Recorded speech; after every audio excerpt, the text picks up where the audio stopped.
TDP ఎందుకన్నా మళ్ళీ వైఎస్ఆర్సీపీ వాళ్ళు పార్టీ వాళ్ళు వాళ్ళే గెలుస్తా ఉంటున్నారు కదా, కాంగ్రెస్ పార్టీ వాళ్ళు. ఎక్కడో తెలంగాణలో కేసీఆర్ అంత చేశాడు, ఏమైంది లాస్ట్కి?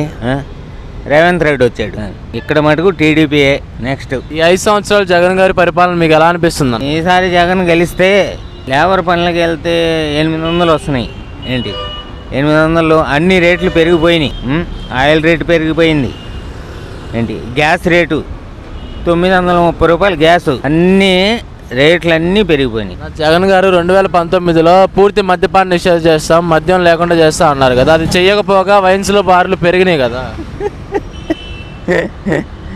దాని మీద ఆదాయం రాకపోతే జగన్ ఎట్టా పడుతుంది అది చెప్పండి మీరు. ఆ గవర్నమెంట్ ఎట్లా ఉండిద్ది? దాని మీద ఆదాయం వస్తేనే కదా, దాని మీద వచ్చిన ఆదాయమే ఏంటి గవర్నమెంట్ నడపగలుగుతాడు. పొద్దున్నే అది తాగకపోతే వాళ్ళకి ఒంట్లో షేకింగ్ వచ్చేస్తుంది. ఎక్కడెక్కడో బెంగళూరు అక్కడ ఇచ్చేస్తున్నాడు.